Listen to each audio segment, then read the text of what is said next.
Wow. So thank you, Rudy. I know everybody joins me in Great applauding show. you and really admiring this work and looking forward to seeing the whole thing. It's, you're an artist, man, and we value and cherish you so much. My name is David Harris. I'm with the Charles Hamilton Houston Institute for Race and Justice, and I want to welcome everybody here. We have a fabulous group with us tonight to kind of talk about the film, but also talk about the issues that it raises. You know, I've been following the chat, and obviously so many of us recognize the real life that we see in this film, and that's one of the trademarks of Rudy's work.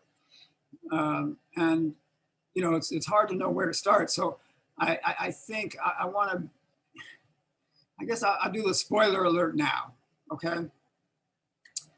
Which is that I'm retiring Friday. And this event is my swan song.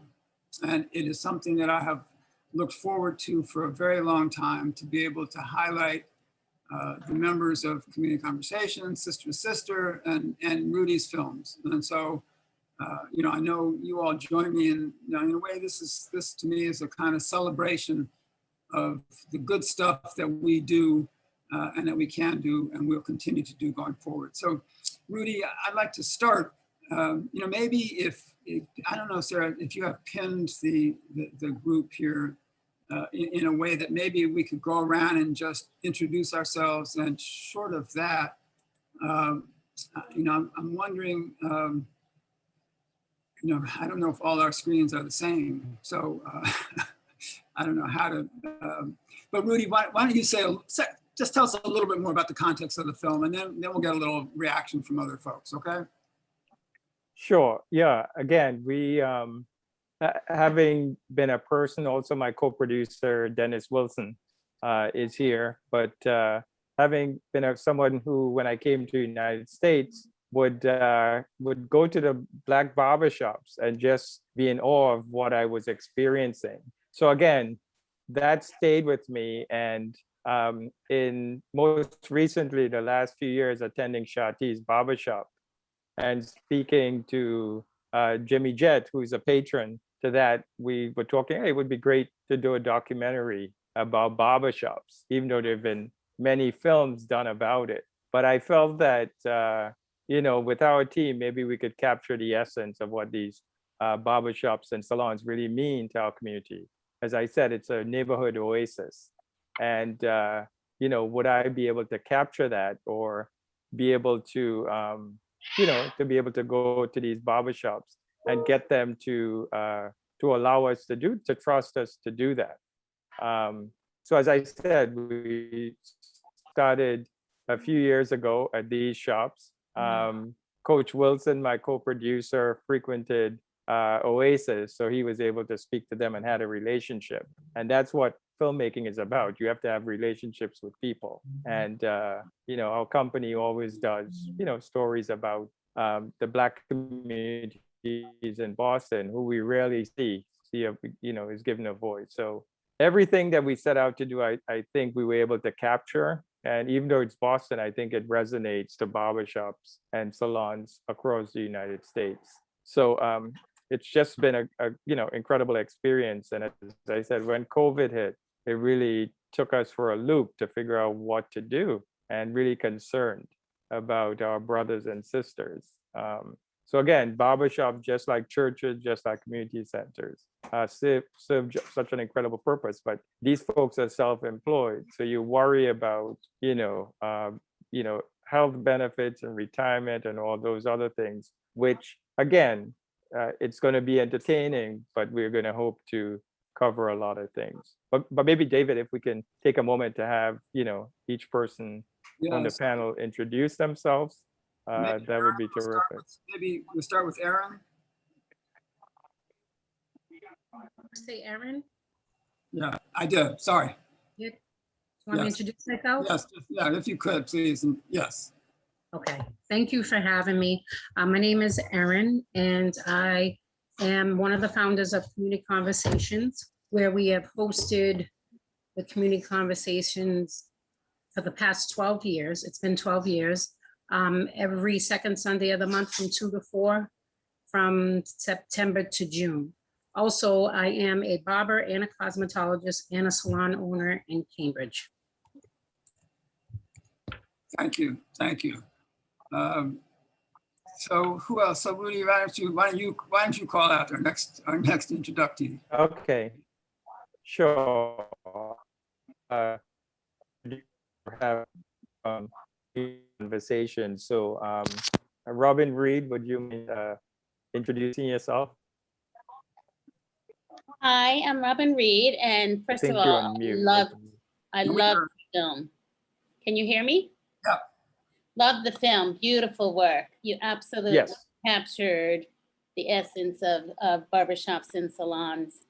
I am a physician, and I'm one of the members of Community Conversation that serves in helping to bring in speakers into the group. You'll hear a little more about how that started, but it started basically with conversations among the salon participants and people who were getting their hair done. And they decided that they wanted to have a little more conversation. So a little offshoot happened, but it still takes place in the salon. Great, thanks. And Rudy, you have folks here from the film, right? I mean, I know. Yeah. Too. Yeah, we do. I just have a couple of other folks from Community Conversations. I think Dollar is here, and Dita. If you guys don't mind introducing yourself, and then maybe we'll go through the people that are represented in the film and a couple of members of the film team. Hi everyone, and just like others said, the film was just, and watching it, I went through so many different feelings, but I'll start by just introducing myself, and then we'll wait for the conversation to talk more about my impressions on the documentary. So as I said, so my name is Dorla White, and I'm part of the steering committee for Community Conversations. And I've been with Community Conversations for the past, I think like 8 or 9 years. And I'm also helping to look at our strategic plan and what and how we want to continue to be present in the communities, and how we want to show up in the communities that we are part of. Terrific. Dita, would you mind? I think you're on mute.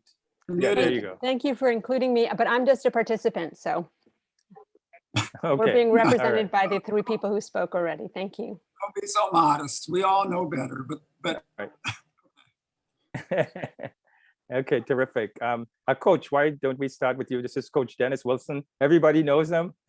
He doesn't need an introduction, I'm sure, but Coach is co-producer on this project, and you know, he is a partner on the Kreateabuzz films team. Coach. Good evening, everybody, and thanks for taking the time. I first want to thank David and Sarah, but David, because Sarah, I'm sure, has at least 30, 40 more years left before she retires. But David, I can't thank you enough for allowing Rudy and I to show our films, and you've been a big supporter and champion for our films, Push Madison, as well as This Ain't Normal, which Rudy's sporting the t-shirt. And this one here, I think, will be another award-winning movie that Rudy has produced, and he's an amazing individual. I'm not trying to gas him up because, of course, I'm just, you know, I'll deal with it later. But again, I'm Dennis Wilson. They call me Coach. And I just happen to be part of Kreateabuzz LLC, just trying to spread the positive words, provoke thought, and promote discussion about the trials and tribulations that exist in our country that we love, but a lot of issues that we have to change. And the barbershop, of course, I want to give my barber a plug. He's my former captain, point guard, and middle linebacker captain, Wayne Steele, and his hardworking father Oasis, for allowing us to film in the barbershop.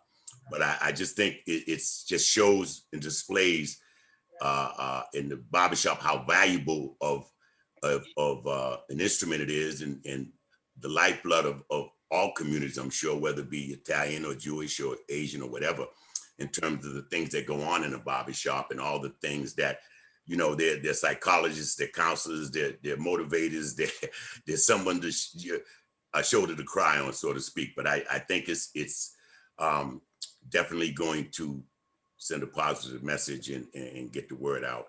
And just happy to be a part of it. And thank you guys again. Yeah, thank you, Coach. I guess since we'll come back around to some other members of the crew, but maybe we should go to some of the folks in the film.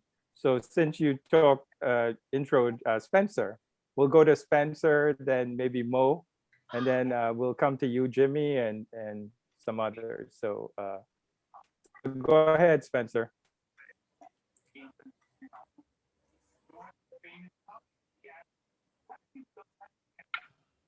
Oh, we're having problems hearing you, Spencer. All right. I think There you go. Lizelle Reed needs to put herself on mute because you're getting the feedback.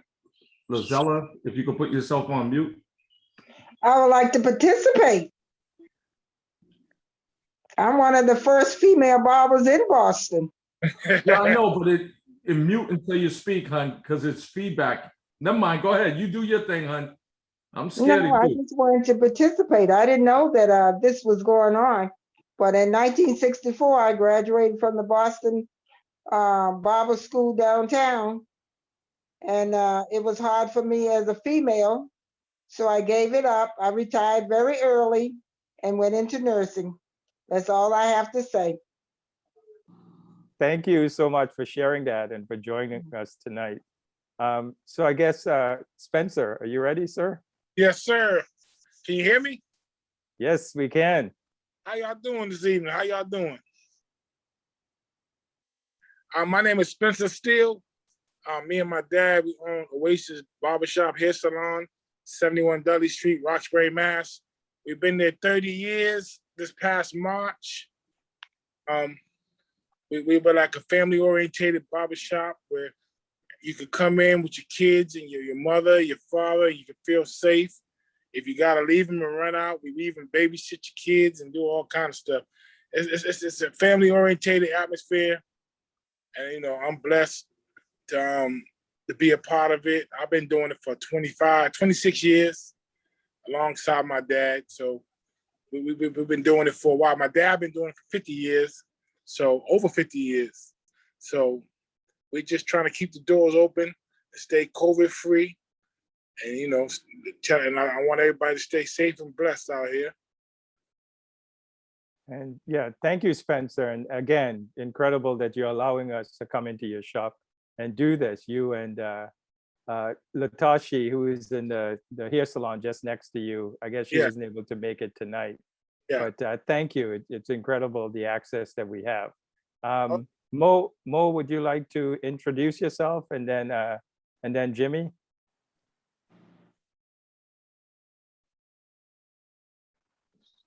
Hello.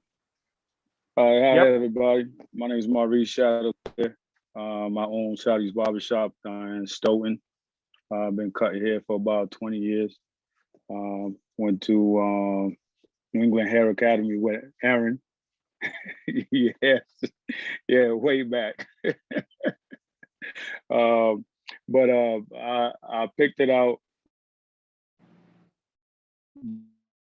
Did something to do, but as more of a hustle when I was younger. But it turned out to be life for me, because I really enjoy what I do. I'm dealing with all the different people, all walks of life. And like my man just said, it's a barbershop is family, is geared towards family. White, black, young, old, anybody could come in there and be comfortable. And I believe that's why I've been successful. I looked at other barbershops and I decided not to do everything that they have done wrong. And that's how I wanted my barbershop to be. So anybody that come in there has been good feedback, and it's been a great time. So, you know, obviously with the business, there's complaints. As far as what we got to deal with barbers, mostly like the financial and when we were talking about like 401k, retirement and stuff like that. But other than that, I'm happy that Rudy happened to be one of my clients and decided to actually target that the issues and bring a little bit about everything that goes on with the Black community and the barbering business, because I really don't think that people understand what the barbershop really means in the community. So thank you, Rudy. Yeah, Yes, you're, sir. you're welcome. And Mo, maybe you could put in a good word with Aaron for me. Okay, yeah, I'll do that. Okay, Mr. James Jett, incredible. You've seen in the film. So I do apologize. I'm probably the only non-barber on here. My name is James. They call me Jimmy. I'm the first Oscar winner for a comedic role in the documentary about barbershops. So I appreciate all the love. And Spencer, you sound like Baby D. You cutting hair and babysitting for free out the same barbershop. I appreciate that. So in all honesty, my interaction and my stumble upon Shadi's barbershop is kind of unique, and Mo probably doesn't even know this. My mother was confined to New England Sinai in Stoughton for about 2.5 years. And so when she was having procedures or I had to leave, I lived on the North Shore. I used to go hang out at the barbershop because my cousin worked there. And then I just fell in love with the vibe and the atmosphere. And I think it's more than just a barbershop. It's a vibe, it's a culture, it's a climate. And I know Rudy still has to come and do a serious role for me. As you see, I'm in a shirt and tie. It's not just because I do this. I'm a superintendent of a school system. But I go to the barbershop and I joke. But as I said in that the documentary, it really is a method of madness. You know, we talk about financial literacy. We try to be inspirational for the young folks to come in. It's about networking. I always say your network is your net worth. So it's like giving yourself exposure. You're meeting people with business opportunities. And so I think that's what I mean by when I wrote in the chat that it's a hub. And I look at Mo's shop, and with all due respect to everybody else that has a shop, it is a vibe with an eclectic approach where everybody comes in and feels comfortable. I might get on your case a little bit.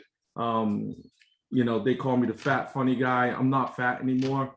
I'm like the later Luther. You know, I lost a little bit of weight, but it is a good vibe. It is a good vibe. So I'm just happy to be a part of it, and I look forward to it. But again, I really think it, when Mo or people talked about when barbers and hairstylists, they have to eat just like everybody else. They may not have a pension unless they contribute to it. That's why I joke around. But I also tell people that you're getting more than the experience. You're getting groomed. You're looking professional. You're getting the informal education. Tip your barbers. Make sure that they're taken care of because they live by that money. And I think it's a very important thing to do. So I don't tip them.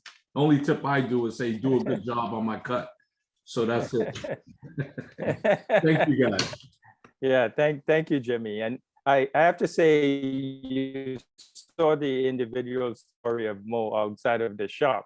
And that's what we hope to do with some of the other folks who come to the shops. So we will follow Jimmy in his profession, and people would be shocked when they see where he is based upon the incredible atmosphere he creates. In the barbershop, the owner of Cookies Hair Salons, being able to see her with her family and other members, other folks who frequent the barbershop. So it's not just about the barbershop, but you get to see, you know, some of the lives outside of the barbershop. I have a couple other members, and then I'd love to open it up for discussion. Malik Williams, who is the music composer and does a great job on my films. So I'm hoping that we'll be able to get him to work on this project. Malik, you want to say something briefly, and then I'll just acknowledge some other members who are here. If you guys can hear me. Hello, everybody. Great to see all the familiar faces. Good to be back. I got to go and frequent some of the barbershops as well, because as I'm listening to Jesse talk and Mo talk, I'm thinking back. Obviously, I can't really go to the barbershop too much now, but when I was a kid, when I was like 5, 6 years old, if you guys know Reggie's Hair World in Grove Hall, that's where I used to go in Larson's. right? So, but I still remember like when I was like 4 or 5 years old, being on the little board that they put the board on so you can sit up higher. But I still go in through Grove Hall now and go, say hello to Reggie. And even within my music career, way back, I want to say maybe 25 years ago when I was in a band, and Reggie actually opened up his barbershop so we can rehearse in the basement of the barbershop. So that was another community aspect of a benefit that I realized. But anyways, good to see everyone. Looking forward to some post on after the project is done. And Rudy, yeah, I'll be working on the project. Don't worry about it. Okay, thank you, Malik. It's legit. But no, great seeing everyone, and I look forward to seeing everyone in the shops and everything else moving forward. Great. And this is the first time Malik has seen footage, so Yeah. I wanted to save and kind of get him, kind of enticed. I think Oriel Danielson, who is my editor, I thought he would be here, maybe not. Meredith West, who's our publicist, is here. So again, you can see it's a collaborative effort, and we have some great people work with us. Ashley Hypolite, my daughter, who I actually have her working on this project, and helping me with a lot of different aspects. And my family always comes to this. My son and daughter who now live in LA. So anyway, I would love to open it up and open it up for conversations or any questions one might have. So Rudy, I'm wondering if it's possible, for Aaron or others to talk a little bit about the origins of what you're doing, which is in a way taking the salon and the barbershop to another natural kind of outcome. And so, I think it'd be great if you all could talk a little bit about that and how you operate and kind of how it came to be. And so I don't know which one of you could do that. Want me to start? Yeah, can you do that? I can start. So Dieter and I are really good friends for I don't know how many years, probably 20 something years since her kids were probably this big. And Dieter has been a client and a neighbor because I live in the same area where I have the salon and she lives there as well. And she frequently visited and we became friends. And one thing that she did notice, which I know Mo and Spencer, and when I saw Mo's video, I was like, I looked up his salon, I was like, I know him, I went to school with him. So it's so great to see him. And I know of Spencer as well. So it feels good to see we're all still here. I just wanted to say that. So that really touched me, it's still here, because Mo, it has been like 20 years. So it's beautiful. I'm glad you all are well. So anyway, Dieter, we all have conversations and people was like, and salons, you gossip, we gossip about ourselves. And I think that's why community conversations came about, was because Dieter was asking, like, why is it that women are asking or getting advice from other women about things that we really should be asking our doctor or a specialist or seeing a therapist? Like, why is that? So she had this idea that, and believe me, we have those people in the chair, right? And a lot of times people go to the doctor and they don't even say the things that they say in the salon, right? So she said, why don't we bring the professionals, the specialists here to the salon, create a safe space, and they can have a conversation, not a class, but a conversation. And she spoke to myself, she spoke to Shelly. And from there, I wrote it the other day on Facebook, she put the pedal to the metal and hasn't let up for 12 years. And everything is volunteer, everything, like from the professionals that volunteer their time, the specialists to Dola, Robin, Dieter, myself, like it's all volunteer, which most Spencer and other barbershops and beauty salons do. As you know, in salons, we are a safe haven, especially Black ones. It's a place where we can have conversation without feeling uncomfortable, because we don't say, like, I know I wasn't brought to say inappropriate things about other cultures in front of other people. That's not what we do. So we can have those conversations where we feel safe. And that is how I want to say it came together, is having a safe space for people to come together, talk about issues and concerns, be able to get information from doctors, specialists, whatever it is.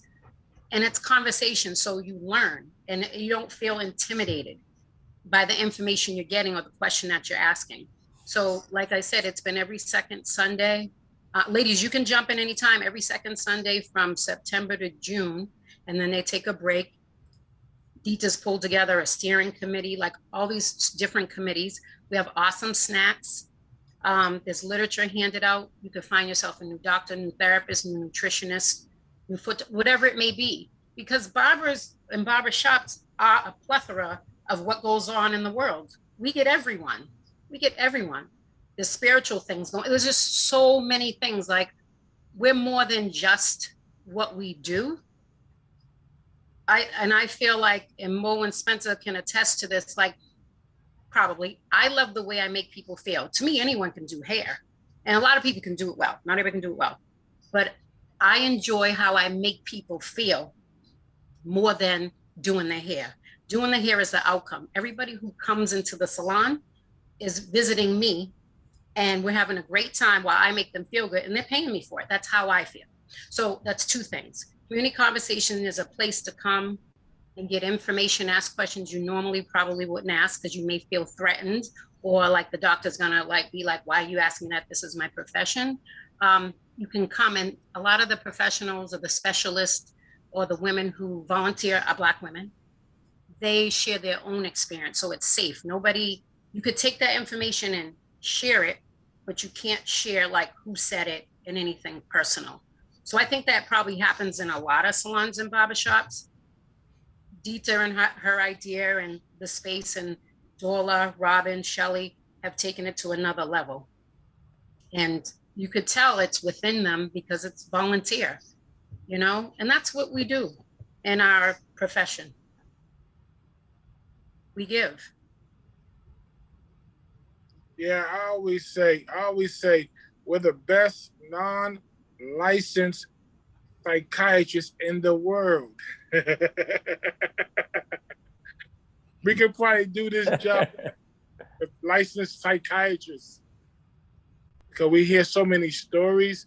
It's unbelievable. Like, you meet so many different people.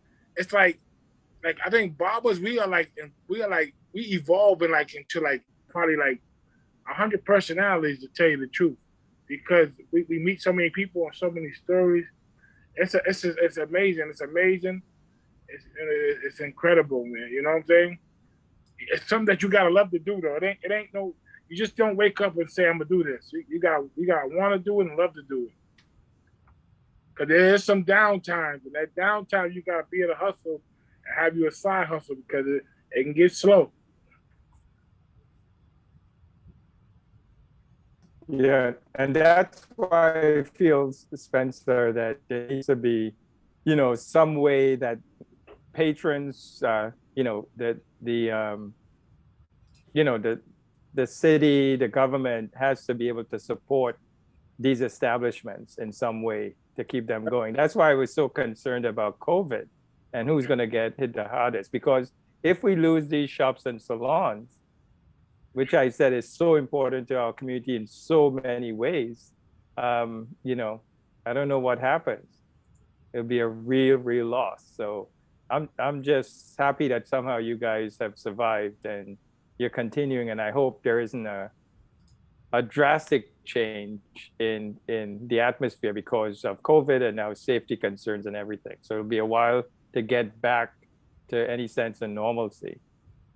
Rudy, if I could just interject here, I look at again, with all due respect to everybody on here, I can only speak about the one shop that I frequent. And quite frankly, I don't even get my hair cut there. I go there to just sit and catch the vibe and kill some time when I'm free. Obviously, my hair is bald, not by choice. It was the inevitable. But what I will say is that Shotty's Barbershop is like a microcosm of the world as a whole. It's very diverse. And what it allows people to do is to come in there, let their guard down, and have some genuine conversations, or courageous conversations, if you will, about race, about politics. Even though they say in the barbershop, you don't talk about politics or religion. I don't want to put Shotty's Barbershop on blast, but there's a level of comfort that people are able to do that. And if we could use the barbershops as an example where people could have differences of opinions and ideas and still be respectful of one another and be able to agree to disagree, I think that is a lesson for society as a whole. I think it's very important to do that, because if you surround yourself with like-minded people or people that just have your same view, no one's going to push your comfort zone, and it may challenge you to think about something different. One of the things I like about, Mo keeps the people's business cards up there. You're sharing, you need a plumber, you come to the barbershop, you find a plumber, and I'm saying this serious. I just worked and had work done in my house. The contractors came from the barbershop, you know what I mean? From hearsay in work, the painter, the carpenter, the electrician. And so you never know, everybody has to eat, and you just got to remain hungry.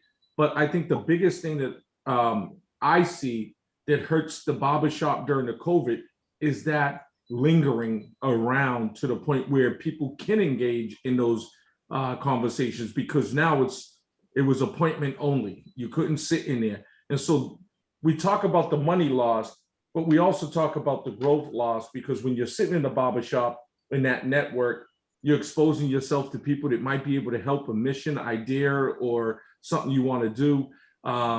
You're losing that informal education. Some of these young kids, they walk around and who knows? Someone might hear something positive you happen. It might change someone's life that they don't even tell you.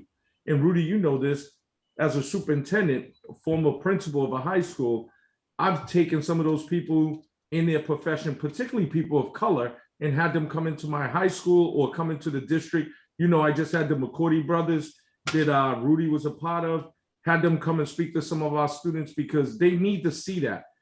And it was something that was near and dear to them.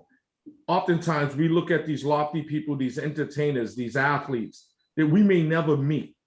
And so we got to think about those role models and those heroes that are right there in our community, right there in our barbershops and salon. It could be, each one reach one to teach one. That's the way I look at it. And the hub is right there in the barbershop.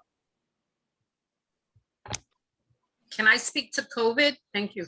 Can I speak to COVID in the shops and the barbershops and salons and things? Yes, Yeah, please.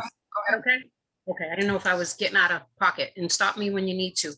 What I learned during COVID, I decided and spoke to the ladies that I have that I closed 1 week before the governor said we had to close for 2 weeks, because I was trying to stay ahead of it. And I told the staff, I had like 3 other people working with me at the time, that I would pay them. And then I had a coach, she was like, and a bookkeeper, they were like, you pay into that. So I didn't have to worry about it. And they were able to get unemployment. And it took me a while to get there, because for me, like I said, I started as a barber, 89, 90. And then eventually went to school with Maurice, and I became a cosmetologist. You get money and you spend money. So you think it's yours. So a lot of times, and what I learned, and I'm skipping around because I have so many thoughts. What I learned during COVID is a lot of people weren't running their business in a way that they were able to receive funds, because some of us aren't on the books like we should be, or we rent, and no disrespect, we do business how we do business, but when times come like this and you don't have any paper trail or anything like that, we don't have any savings, and I was never great at it before. Then when times hit like this, we don't have anything, we can't ask for anything, because we have a shop of like 6 people, and it only looks like I work there, and people are paying me rent every week, and they're not filing, or they're not filing what they gave me, and I'm not saying what they gave me, so it doesn't look like I make much when I really do. Then I'm not putting my money in the bank. And I'm not saying this is everybody. These are the stories I've heard, because I was on a board in Cambridge, with the small businesses, and then I was on social media like everybody else, talking to other people. So a lot of people got screwed because they kind of weren't as legit, because they weren't doing things in the way that some businesses were doing business, so they weren't able to receive. Because even with the PPP, you had to come up, it was for your employees, you had to come up with saying like, oh, I paid this much, and then they give you 3 times the amount, and then you had to show that you use it for what you said you were going to use it for, and it was considered a grant. So what's happening is we're not doing business like we should. And a lot of times what I know is like, I'm great at doing this and doing hair, making people feel great, making the money. I wasn't good at saving it. And a lot of us don't have retirement set up. Like last few years, I set that up, my own IRA. You know, I have long-term disability. I have some sort of like, if I get sick, insurance, I can't call the name, they'll pay the, you know, some sort of disability where they'll pay my 3 months of my bills. Like, I had to do these things, and we paid for our own health insurance. So it's great to get in business, but you got to do business in a way that it benefits you in the long run. Because I don't want to retire and just be getting an SSI check and they take everything. So we've got to be better at doing business. And I hope COVID kicked us in the butt enough so we can do business differently. But then that will make us more accountable for the people we hire. And nobody wants to do that. Nobody wants to do payroll. Nobody wants to pay anybody by hour. Like, it's about accountability. And Cambridge was super great to their small businesses because people gave, so people were able to receive. Other cities weren't as great, which is unfortunate with all the people that are living there and the small businesses that are there. But if they don't know about you and you're not doing things the way that you need to be doing them, you can't receive. Then you're left out and you can't be mad. So we got to do business differently as Black people, especially small businesses, and the way that we hire people. There's some accountability. There's got to be some systems in place, because we as barbers and cosmetologists, and I know this for a fact, we're not as professional as we probably should be. So sometimes we don't gain that respect. So when you want to raise your price points, people are questioning you. You're questioning me, but I don't question you when you get another degree and you want to raise from your boss. But when I want to raise my prices because my rent's gone up, my products have gone up, like I've educated myself, you question that. So I think that there's a fine line between where client and barber, or client and stylist, but we're friends. And then you feel some kind of way because I went up on my prices. Like, there's so many things that we need to do in this industry to keep ourselves licensed so they don't do away with what we're doing. Because there's a whole lot of people that are licensed that aren't filing taxes, right? So it doesn't look like stylists and barbers, why do we have the education? Why do we have the school? Why don't we deregulate the license? Because they're getting licensed, but they're not working. That's because we're pocketing it.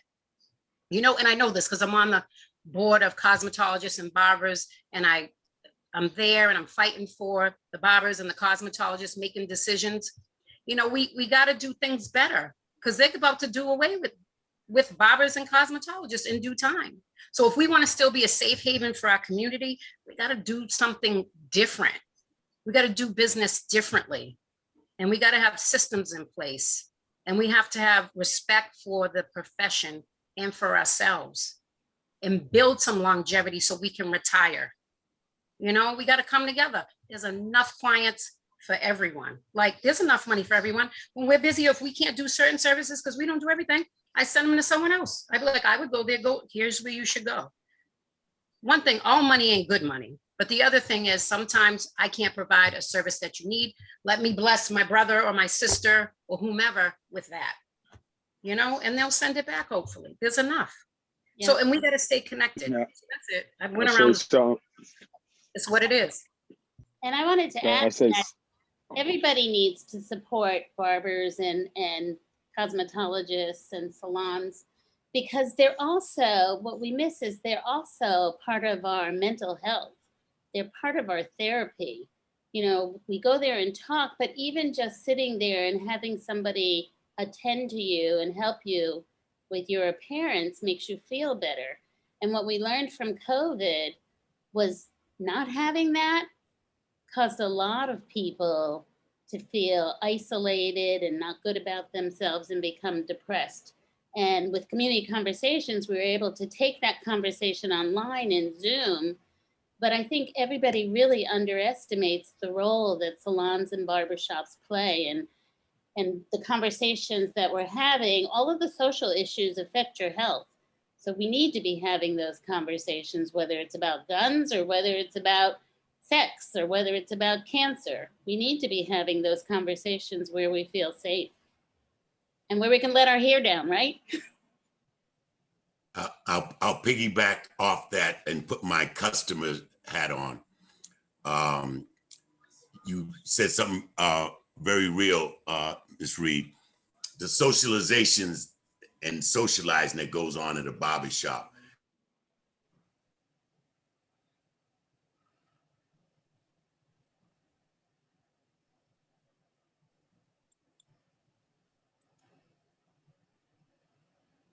Coach, you froze up. Hey, Coach. Yeah, I think, okay, now we can hear you, Coach. You were frozen before. Oh, I'm sorry. It must be the face. You I gotta just want to piggyback from what Ms. Reed was saying in terms of the value of socializing at barbershops. And some people go to church to get the message, to get the inspiration, to deal with all the social ills and problems that we all face, especially us as people of color. And so what happens is, whether it be current events, whether it be stuff going on in the community that we don't know about, we get updates, whether dealing with relationships, which, you know, they can be very challenging, and as well as, you know, talking sports. And the brother said it earlier, I think it was James, Eddie Murphy, Richard Pryor, Jet, the just being able to network and just have somebody, my guy Wayne said, Spence, it's free counseling and very good counseling. You leave there rejuvenated, feeling good. You don't have to hurt nobody. You don't have to go to jail. You don't have to worry about getting thrown out the house. So I don't know what we would do as a youngster. I remember all the conversations the adults would have, some good, some bad, some X-rated, some very positive. And then as a young adult now, as almost being 100, it's just the positive conversations that do so much. We school the young guys in the chair. We listen to the wisdom of the old folks. We pass on that knowledge and that wisdom, and you know, you barbers, man, and you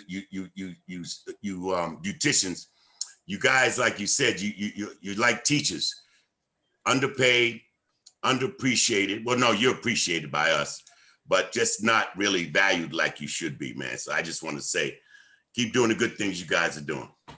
Yeah, thank you, Coach. I mean, everybody has listed just a list of things that salons and barbershops offer. You know, you talk, Jimmy, about jobs networking.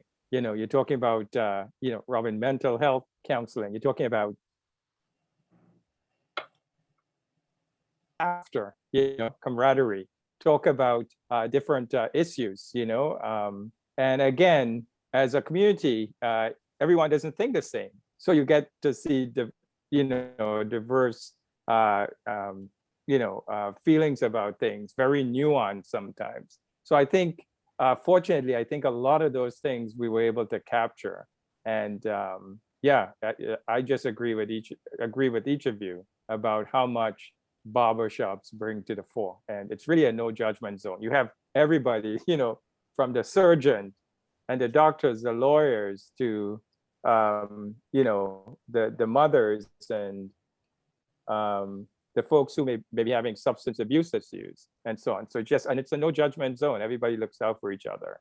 There isn't many places like that. So I just wanted to pipe in. Can I jump in with a comment? I mean, you know, it's interesting to me because the fact is, barbershops and salons are infrastructure. Okay, we're at a point now where we really have to change the way we as a society think about what infrastructure is. And infrastructure is that we rely on, that's what sustains us, that's what keeps us going. You know, and when you think about, you know, look, I make an appointment and I go in, you know, to get a haircut, there's nobody there, right? And it changes, you know, there's a health cost to that for all of us. I mean, and I think, you know, as we think about how we change our ideas about public safety, for instance, you know, making sure that these havens exist, it's not just because it's not just about getting your hair done, right? These are community resources that deserve and demand investment, right? And not only recognition, but, you know, and so I think, as we, all this money starts to dribble out towards, kind of what they call infrastructure. And I think a lot of it's important, daycare centers, elder centers, all of those things are important. Those are part of infrastructure, but so are these institutions. And the people who work in them and who keep them going and sustain them. There are a couple of things, Rudy, I'll say, and I'll stop, but the idea of needing to get out and ride the bike to clear your head, right? And to be in control. There are costs to providing this care. These are caretakers, right? And that needs to be recognized socially, and it needs to be recognized in a way that has material consequences for those who are providing the services. And we have to, and I do think that part of the use of this film, Rudy, I'm always thinking about how to use your films, is to change the conversation we have about what constitutes social resources for our communities and how we have to support them. Absolutely, David, absolutely. Can we hear from Mo? Yeah, I'd like, can I Go ahead, say Mo. something real quick? I wanted to speak to what Aaron was saying, which is 110%. What we actually need is a support system for barbers and stylists. Now, with the support system, I think maybe we need to be our own support system, and maybe some way, somehow we can develop something where the government probably backs us up. But to the point that you were saying, all of this money management, bad business, and so on and so forth, you got to ask the question, why are we there as barbers and stylists? And when you go back and you look at us that picked the professions, you go back and look at a lot of barbers. Some of the barbers, African Americans, a lot of barbers came from jail. You know what I'm saying? Learned to cut in jail. So when you come out, you actually think this guy, I'm not saying everybody, but he's trying to make some money. You think he really wants to be on the books? He's trying to provide for his family, and he's really not making that much money. He's going to do everything that he needs to do to make as much as he can so he can survive. Now that catches up with you in the long run when you have to deal with the IRS and so on and so forth. That person may be a barbershop owner. Same thing. Why? Because you ask yourself that question, right? What do a lot of African Americans actually own? You know what I'm saying? Around here, what do they own? They're gonna own barbershops, hair salons, possibly a restaurant, and what else? You know what I'm saying? What when you're talking about starting businesses, what do Black people really go and own?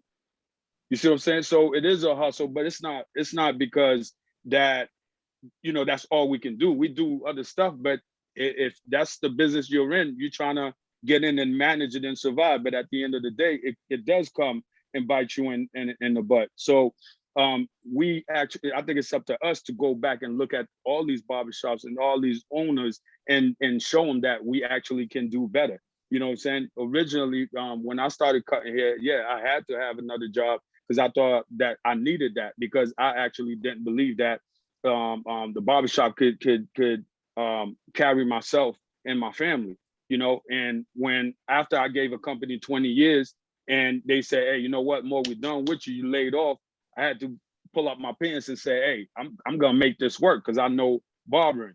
And I went head on, did everything that I needed to do to survive. And I'm proud that that's all I do now is cut hair. You know what I'm saying? Yeah, I'm not where I need to be, but that's all I do. And I support my family, and I'm not complaining. I'm hurting. You know what I'm saying? So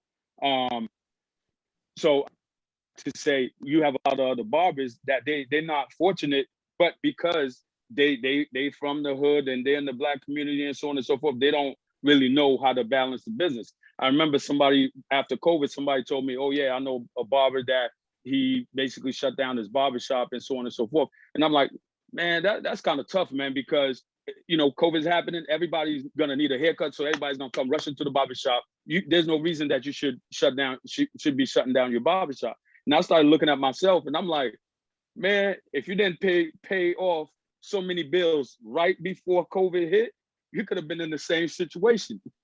You know what I'm saying? So it's all management and education for us to actually go to these barbershops and salons and say, hey, what are you doing? What can you do better to maximize the business? You know what I'm saying? So is somebody else gonna come and do it for us? I doubt it. You know what I'm saying? So I appreciate, I'm hearing everything that you're doing there, and that's great.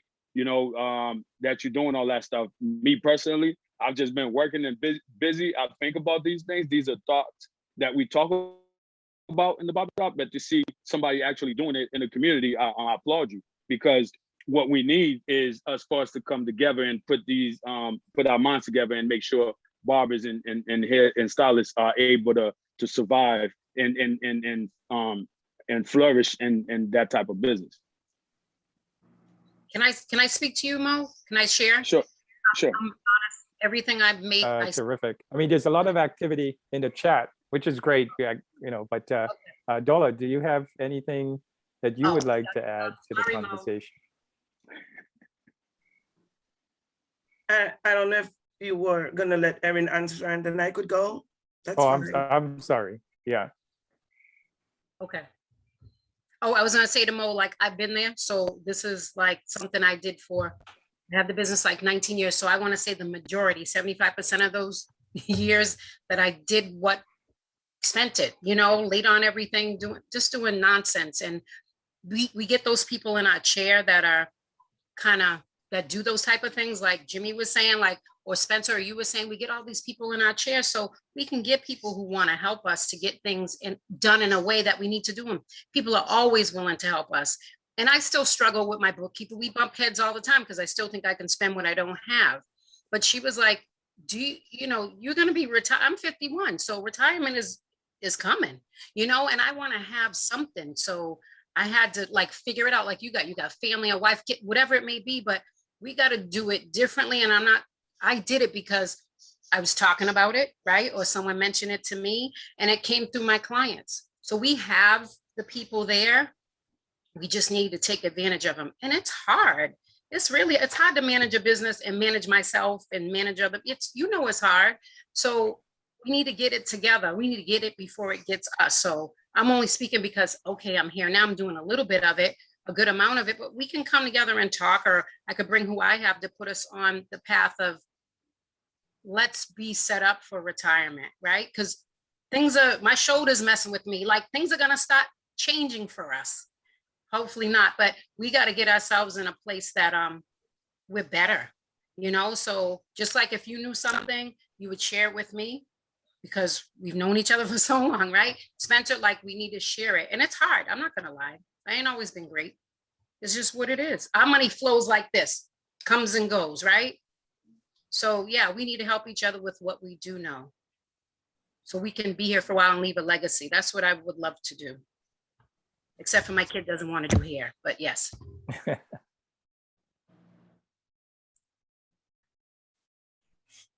Yeah, so a couple of the comments that I wanted to make has to do with Rudy, how timely your documentary, your video, your movie is. And it's enabling the set of professionals to be together and to start thinking about ways in which they can network and provide support to each other. And at the same time, the folks that are not here now this evening will be able to watch your documentary and see that and continue to see the importance of barbershops and salons in the wealth and health and benefit for all the communities they are in. And hopefully then we'll continue to provide support to barbershops, salons, and estheticians. I so much appreciate the way in which you just laid all down in a way that I felt like I was in one of our second Sunday of the month conversation while I was watching the different settings in which that you included in your movie. And I appreciate the how genuine and real and experiential it was, not as a movie or a video, but as an everyday experience into the communities. So I really appreciate that about the movie. And also that I'm hoping that as the movie goes out into the wider world, that all these issues continue to be part of the conversations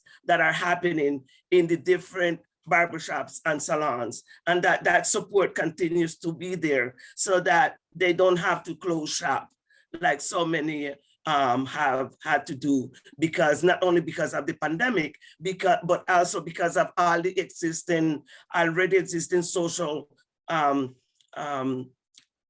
social construct that already had our communities in disadvantage. So I just wanted to say thank you so much for bringing this issue to the table. Yeah, thank you so much for saying that, Dola.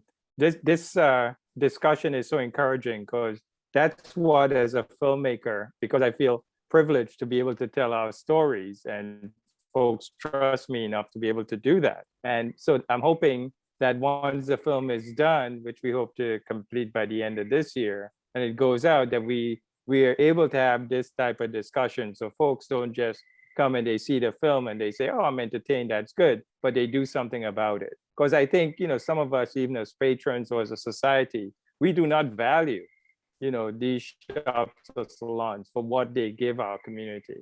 So that's the hope. Besides, the barbers and cosmetologists and the salon come together, which there used to be a union before, but that we as a society, when you talk about COVID stimulus, it's a no-brainer to make sure the stimulus money goes to these establishments so they keep going. So that's my hope as a filmmaker, not just folks seeing the film, but we have these types of community discussions around it. And folks who don't know get to see it and have that understanding because we share so much in common. So that's my hope. So thank you for saying that. I think Jimmy has something, right? Yeah, I was just gonna say a lot of your comments resonate with me. And again, as a person in a career job, and I look at it, I want to commend folks for what they do. It is hard work, it's hard labor. You're on your feet all day long. But I would say the productive conversations, the support that you get in the conversation, and then the inspiration that you get from some people. I know people that have frequent the barbershop who through conversations have maybe changed career paths or got inspired to do something different. And Erin and Mo and Spence, when you guys talk about it, this is where we need to do, not just you need to form those allies, put some pressure on your Chamber of Commerce and things like that to recognize your businesses, looking at grants when you need to do improvements, but always also think about that next move. And Mo said it best, you talk about the hustle, no matter what you do, you don't have to work longer or harder, you just got to work smarter and find ways in which you can maximize those folks that come into your shop. Maximize that to the best way that you can. And for every shop owner, it's going to be slightly different. And I've seen Mo do it. I've seen, I don't want to say other people do it, but I just think it really is important. And there's sometimes the shop may shut, the door may get locked, and we sit there and we just chomping it up and having conversations about business and real life issues. And the power of ownership, not just barbershops. We talk about real estate. I think those are the conversations that we need to have as a group within the communities to hopefully inspire people and help them get their situation correct, because the power is in ownership. And so you guys are halfway there, and you just expand upon that and see, you never know, putting your ideas, your goals, your aspirations out in the universe, you never know who's sitting there listening to you that might give you some sort of other opportunity or might want to partner up with you. And I think that's important. And Rudy, I'm putting pressure on you because you only showcase my jokes. And I'm a serious dude and I want to do this. I just gotta say that because I'm looking at the screen and I see some beautiful people. And just remember, folks, for those who you guys are creators, architects, because I see some of the people that come in the shop, it look like straight out of a train wreck. But when they leave, you got them looking on point. So you do a lot of good work, man. You guys keeping up with the Kardashians, you making them look good. So Jimmy, why are you throwing flack at me for that? I'm one of those people you makes look good. No, I give it, Rudy, and trust me, I love the wings and stuff like that you bring in the shop, multi-flavor. I love that, man. I do. I'm all about the chicken wing. So listen, one thing in the chat. So can somebody asked if we could have the business names in the chat. Can you either put them in the chat or we'll get them out later. But I think there's some customers on here who are looking to, do some business. So I encourage all of you to do that if you can. And we can send them. Yeah, I mean, we can send them along to everybody, with the addresses and stuff. Yeah. Now, this is such an incredible conversation. And, again, with these particular times with the, racial reckoning and so on, it's important to be able to tell our stories like this one and others, because, folks need to have an understanding of what other people's experiences are. So I just feel, as I said, so fortunate to be able to have the trust of the shops and the people who come into the shops to be able to open up and give access so that we can actually get to the essence of the story. So again, there's nothing else I would want to be doing as a filmmaker, but being from Boston, from Roxbury, being able to tell our stories, and then we're able to see that it resonates across the country. As Jimmy said, what happens here is a microcosm of what happens elsewhere. So we see that the films, once they go out, people can identify prior films, and I'm sure this one. But the great thing, Jimmy, and we need you, it's obviously there's a lot that you bring to it, but the entertaining factor will get people in, and you're nonstop. What can I say, brother? No, and I appreciate that. And on a more serious note, as a superintendent of schools, trying to do a lot of work on social justice and equity, and sometimes you get the pushback, and the resistance come from those who are entitled or empowered, and I think that is the real issue. And some people think about equity solely as a race issue, and I try my best to say to people, there's a difference between equality and equity. Equality is me giving everybody a pair of sneakers. Equity is giving everybody a pair of sneakers that fit them. You know what I mean? And so that's the difference. And I'm fighting that battle, and I say that with all due respect. But there's certain things in life that you gotta put a stake in the ground and say, I'm willing to die for this, because I think anytime you speak up on issues, social justice, this and that, there's a level of pushback because someone's out there feeling like you're gonna take something from them to give to someone else, and that's not the case. So it's powerful work that we could do, and that's some of the conversations I have in the barbershop. And then my final thing is, in terms of a words of wisdom to everybody, I often hear the expression, you only live once. I'm gonna challenge people to think differently. You die once, but you live every day. And so every day that you wake up, you make it meaningful and you give back to someone. And it doesn't have to be monetary gifts. It could be gifts of wisdom. And someone said it before, it's not always what you say, it's how you make someone feel. They might not remember what you said, but they're gonna make sure that they're gonna remember how they felt, whether it's the laughter, whether it's that consoling, that therapeutic. And in my job where it's high stress, sometimes I just drive by the shop, and that's how I decompress and get myself in a situation where I could go home and feel comfortable, where I'm not losing my cool. So I know, folks, you never get a second chance to make a first impression, but I hope that you guys walk away with the impression that, like I said, there's a method to the madness. And I think laughter is very therapeutic to people, and the shop is the stage for me. So I appreciate the opportunity, Rudy, and Erin, Spence, and those who spoke. I appreciate your comments. And for those who observe it, I appreciate your presence here. And I look forward to the completion of this project because I think it has a lot of power in it. So thank you.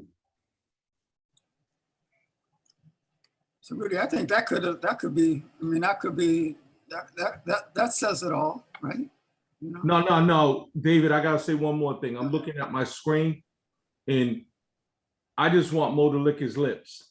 I don't know if he ate a powdered donut or what, but I just need him to lick his lips. Oh my God. All right, I'm done. I'm just kidding. Oh, that's cold, man. Come on. You got something for him, Mo? Huh? No, you're muted, man. Come on, he's got to hear you. You're muted, brother. See? That's what happens, man. You gotta press their mute button. See, look what you're doing. You gotta say it. No, I'm just not messing with Big Useless tonight. I'm good. they go back and forth, and Mo gives as good as he gets. So. No, I know. So listen, Sarah. I don't know, Rudy. I mean, I think again, I want to thank everybody for being here, and and Rudy, I want to thank you so much for all that you do for us, and giving voice and images to our lives and to our community is just invaluable, and we're all deeply indebted to you for it. So, yeah, thank you, David. It's a labor of love, and it's a collaborative process. There are many folks who help us to tell these stories, and again, each person here, makes contributions in their own way, and are role models to others, and we need to be mindful of that in whatever profession we choose. So I thank you, David and Sarah, but thank you, David, for all of your support and all that you've done. And I'm sure with your legacy, Harvard will definitely miss you, but we hope to maintain connections because we need you.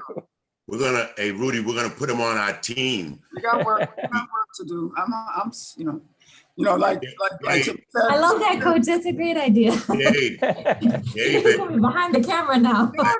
I got the contract. We pay well, David, even though Rudy That's the producer talking. I retire from contracts, man. I do what I want to do, and That's it, David. He needs a break, Coach. We'll give him a break. Contract. Hey, but Dave, on a serious note, thank you and Sarah, because as Brother Jet said, there's a lot of people that don't have the courage and won't be about the business of providing a platform to get the word out. Although things seem to change, they still remain the same. Mm-hmm. And me being almost 100, I've seen a lot more than all you young folk. And it's a shame what's going on, and it seems to be getting increasingly worse, even though in some areas it's getting better. But you guys, Harvard, as you know, has its own issues. And for you and Sarah to take on the challenge, or just to say, hey, I don't care what they think about Rudy and Coach's films or the backlash that you may get from the films. I applaud you, man. I want to wish you the best in your retirement. You got a lot of free time, so you better reach out to me and Rudy. Well, we already have appointments, man. Come on, Yeah, that's do. true. Yeah. So come on. But that's what working happens, already. When you get old, man. I forget.